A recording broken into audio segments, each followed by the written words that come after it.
were discussing chapter number 9, strategies for enhancement in food production. In the last previous session, we have discussed a plant breeding to improve the yield. That is one of the purpose of plant breeding.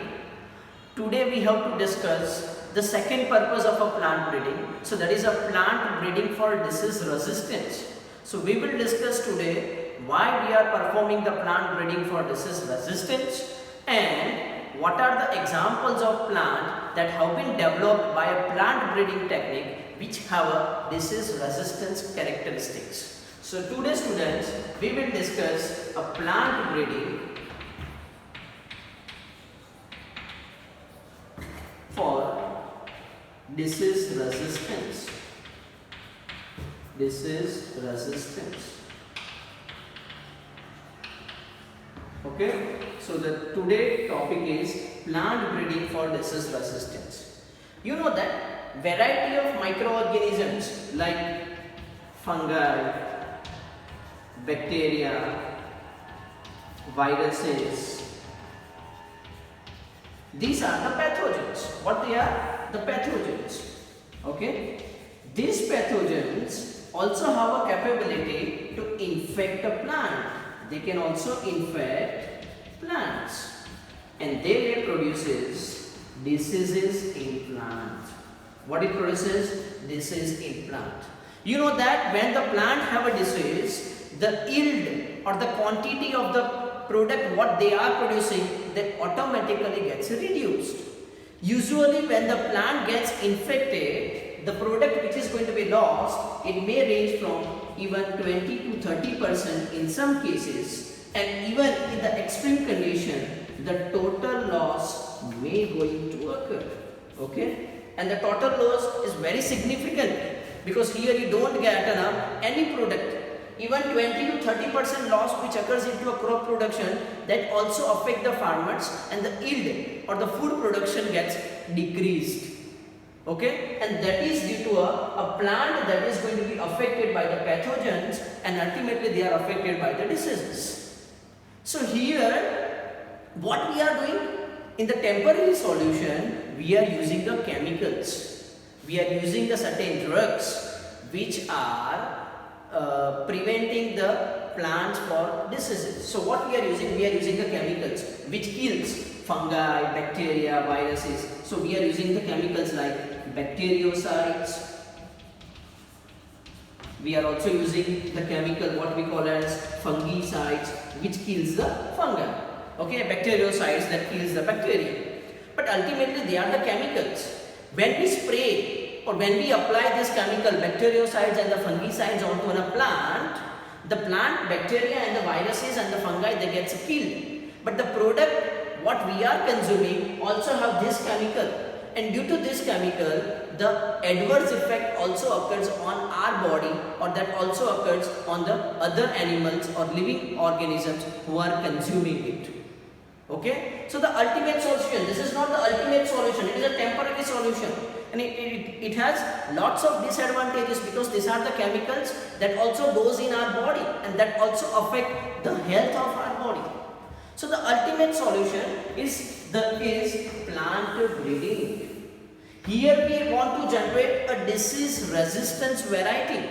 Disease resistance variety means there is an inherent property of a plant which is resistance against the disease. The pathogen cannot affect them very quickly. They have very high immunity, so the pathogens cannot affect them. And this is the purpose of the plant breeding. So here we are doing the plant breeding for disease resistance. Disease resistance means the pathogen cannot affect, or there is an ability of a plant which is not affected by a disease. This is called as a disease resistance variety. Okay, so this is a introduction why we are performing the disease resistance variety, because this pathogen ultimately leads to a disease and the crop production may decrease from 20 to 30% to even a total loss. We have a solution, like we can use the bacteriocide and the fungicide, but that is not a permanent solution, and even it also has a harmful effect on the consumers who are consuming this plant products. So ultimate thing is that we have to generate or we have to incorporate the characteristic in a plant that the plant itself become a disease resistance. So this is a plant breeding for a disease resistance. Okay. So how we can do? There are two methods of a generation of a disease resistant variety through a plant breeding technique.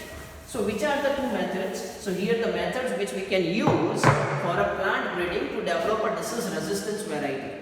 The first one, it's called as conventional breeding.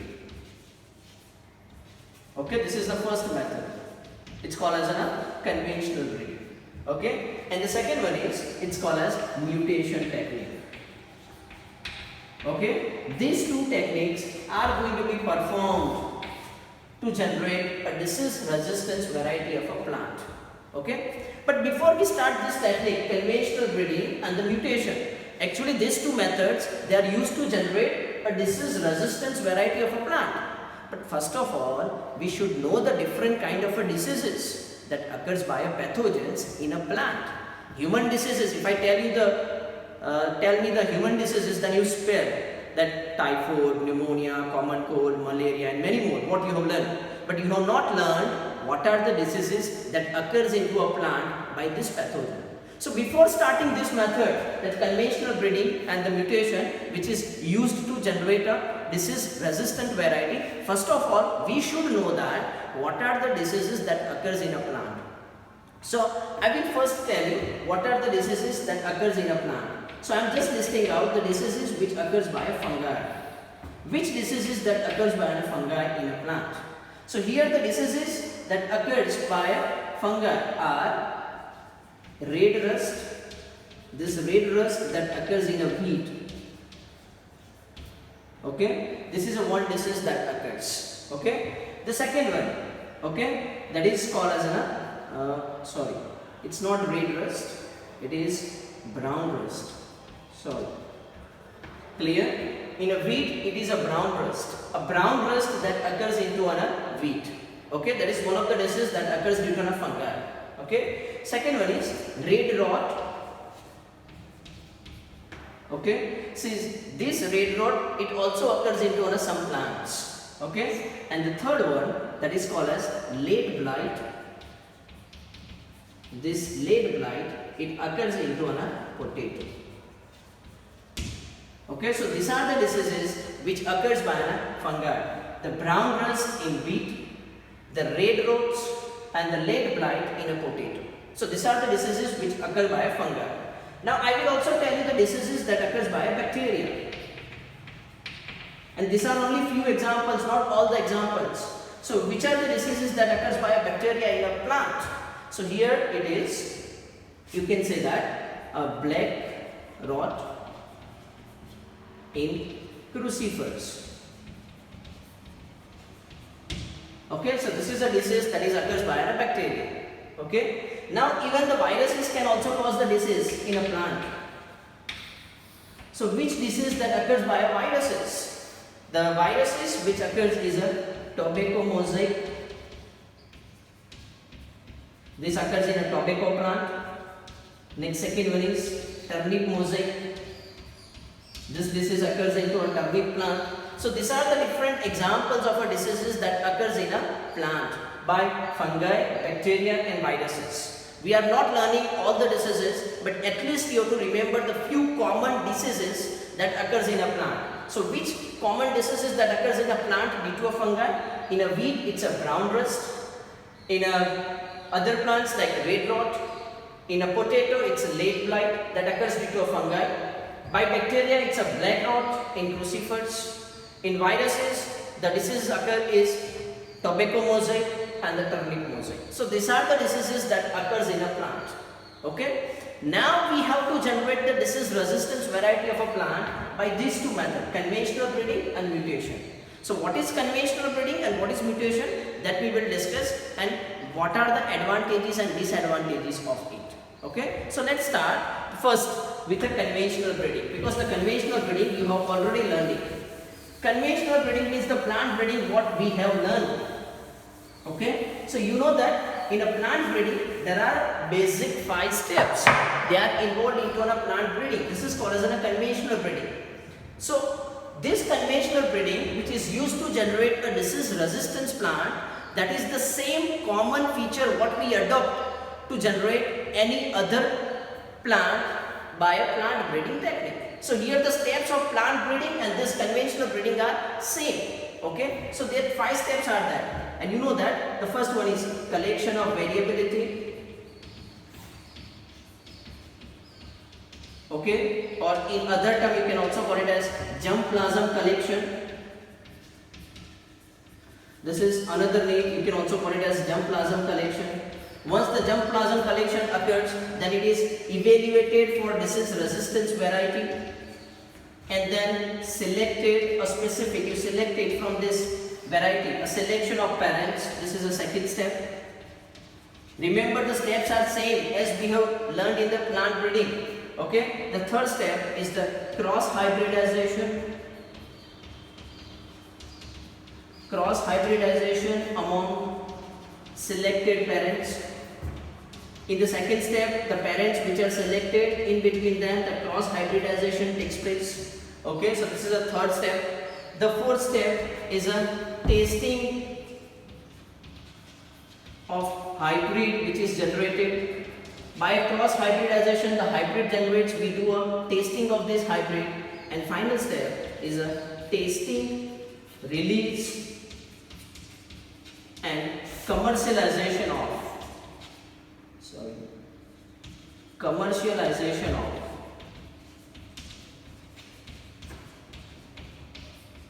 new cultivars. This is the 5 steps, and these steps are same as we have learned in the plant breeding. What the common here, first we collect a germplasm, means we collect the different varieties of plant.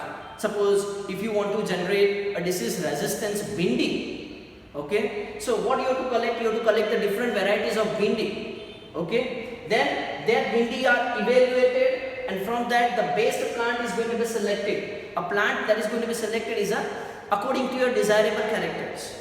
Now that plant is hybridized. Cross hybridization occurs between that parent.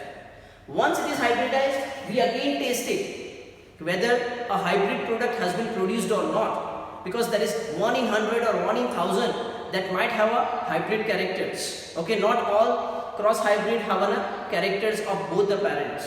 And finally, once we found that it has character of both the parents, then we again taste it, release and commercialize as a new cultivar which have characteristic of both parents. So this is steps which are involved into a conventional breeding to produce a disease resistance variety of a plant. But what is the disadvantage of this? This is conventional breeding method to generate a disease resistance variety of a plant. There is a disadvantage. What's a disadvantage? There is only very few plants that exist in which we have identified that disease resistance gene, or we have found that only this much or very limited number of plants they have a disease resistance variety. Okay, and we have a limited number of identification of a plant that have a disease resistance variety. This is a disadvantage, and so that's why we cannot generate the disease resistance in all the variety of a plant. It is only restricted up to a specific plant species in which we have found a disease resistance variety. So that's why a new method have been introduced which is used to generate the disease resistance variety in a plant. Like for example, and the next method is called as a mutation. Here in the plant we induce mutation. Okay, so what is a mutation? Here in a mutation we change in a genetic sequences of base pairs, and due to a change in the genetic sequences of a base pair, we will generate a character in the plant that is not found in its parent, or we will generate a trait or characteristic in a new plant that is not found into a parent plant. This technique is called as a mutation. I again repeat, what is a mutation? A mutation is a process in which we change in the base sequences of genes. By changing the base sequences of the gene, we generate or we produces the new characteristic. A new characteristic in a plant that is not found in the parent. And this technique is called as mutation. Okay, so we induce the mutation, we change the genetic sequences of a plant and we make it a disease resistance. So this technique is called as a mutation. But how we can induce the mutation? The mutation can be induced by chemicals, or it can also be induced by radiations. Radiations like gamma radiations that can induce the mutation. Okay, there are a number of chemicals like mustard and so on which can be used to induce the mutation in a plant, or we can also use the radiations. The radiation also induces the mutation in a plant, and the plant which is going to be produced has a disease resistance variety, and that is going to be evaluated for a disease resistant cultivars. Okay, like for an example, we have generated a plant in by this, like in the mung bean in Gujarati we commonly call it as mung. In the mung bean we have generated its disease resistance variety, which is resistant against you can say that is resistant against a virus, and it is also resistant against powdery mildew. We have generated a mung bean that is resistant against these viruses and powdery mildew. Okay, and that is possible due to a mutation. Okay. There are lots of examples which we have generated by either conventional breeding or the mutation breeding. The mutation is somewhat advantageous because here there are higher chances of development of a new variety which have a disease resistance. That is not possible in the case of conventional breeding. There are lots of examples of this, but we will discuss the few examples and you have to remember. First of all, we start the one example which we have produced for a disease resistance by a plant breeding technique. Okay.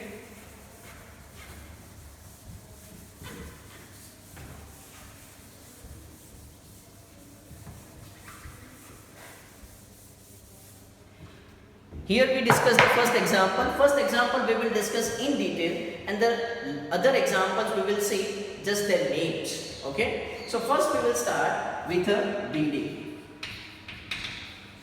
All of you know that bindi, common name. Okay, in English we are calling it as lady finger. Okay, that bindi or the lady finger, its scientific name is Abelmoschus esculentus. This is the scientific name of bindi or the lady finger. Okay, Abelmoschus esculentus. Okay, this Abelmoschus esculentus, it has two varieties. One is a wild variety, okay, and the second one is cultivar variety. That means commonly we are growing into a farm, okay, for collecting that lady finger or the bindi. Okay, so there are two varieties of Abelmoschus esculentus. One is a wild variety and one is a cultivar variety. Okay, what is the advantage of this wild variety? The wild variety has one characteristic. Which characteristic? It has a disease resistance characteristic that grows in you can say a forest or jungle. The Abelmoschus esculentus or the bindi, a wild bindi which is growing into a forest, that have a disease resistance variety. Okay, that have a capability of disease resistance. Easily disease do not affect this wild variety. But the problem with this wild variety is that it has low yield. When it has a low yield, obviously it produces the less amount of a bindi. Okay, and that is not for us, or that is not useful for us, because it gets very less crop, and when very less crop, obviously the farmers do not grow up, because the farmers growing this crop for generating the income. Okay, so this is a characteristic of wild variety. Now we also have other variety, what is called as a cultivar variety of a bindi, and that have a high yielding capacity. Means it produces the bindi in high amount, but that is not a disease resistance. Okay, it can easily affected by a disease. So now by a plant breeding, what we have done a cross hybridization between these two. We have cross hybridized wild variety and the cultivar variety. Okay, so the hybrid is going to be produced, or hybrid bindi is produced. That hybrid bindi has characteristic. You know that what is it called? Your scientific name. I am again writing the scientific name of this hybrid bindi. It's called as Abelmoschus esculentus. This is a variety what we have generated, and this variety have both characteristics. It's called as disease resistance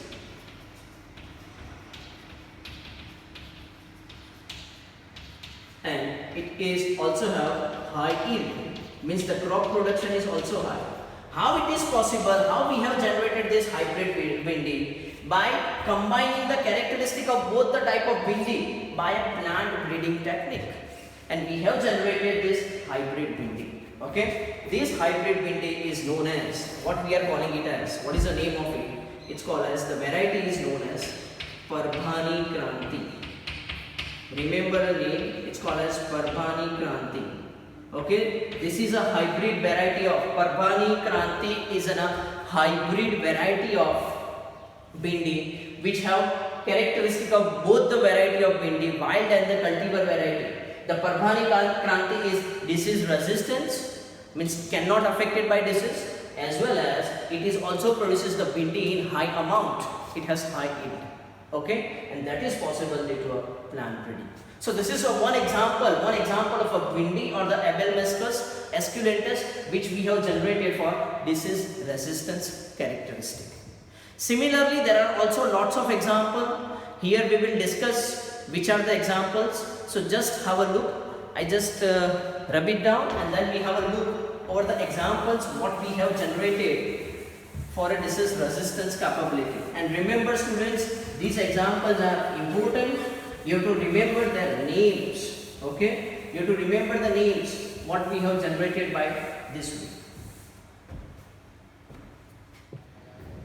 So as I have told you that plant breeding which is used for disease resistance variety, we have seen the example of a bhindi. Now we are discussing the other examples of the variety which we have generated for a disease resistance. See, in a wheat, here we have generated a Himgiri variety. This Himgiri variety is resistance against leaf and strip rust and heel bunt. Okay, so this is a Himgiri variety that we have generated in a wheat that is used for leaf and strip rust and heel bunt. Second, we have generated a variety in Brassica plant. In Brassica plant, we have generated Pusa swarnim, or you can also call it as Karandrai. This Karandrai is resistance against, you can say that, white rust. It's resistance against white rust. Third, in a cauliflower, we have generated two varieties. First is Pusa subra and the second one is Pusa snowball K1. This Pusa subra and Pusa snowball K1 that is resistant against black rot and curl, and it is also resistant against a black blight rot. Fourth plant we have generated in a cowpea. In a cowpea we have generated Pusa komal, and this Pusa komal that is going to be used for, or that is resistance against a bacterial blight.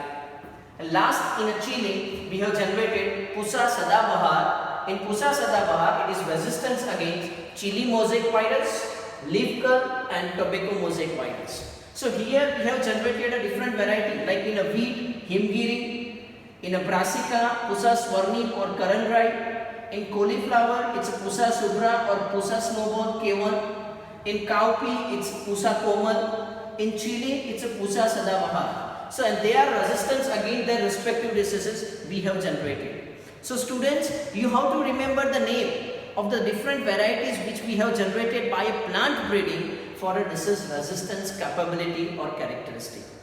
So students, please learn it, prepare it. Okay, if you have liked this video, like and subscribe this channel. Thank you for watching.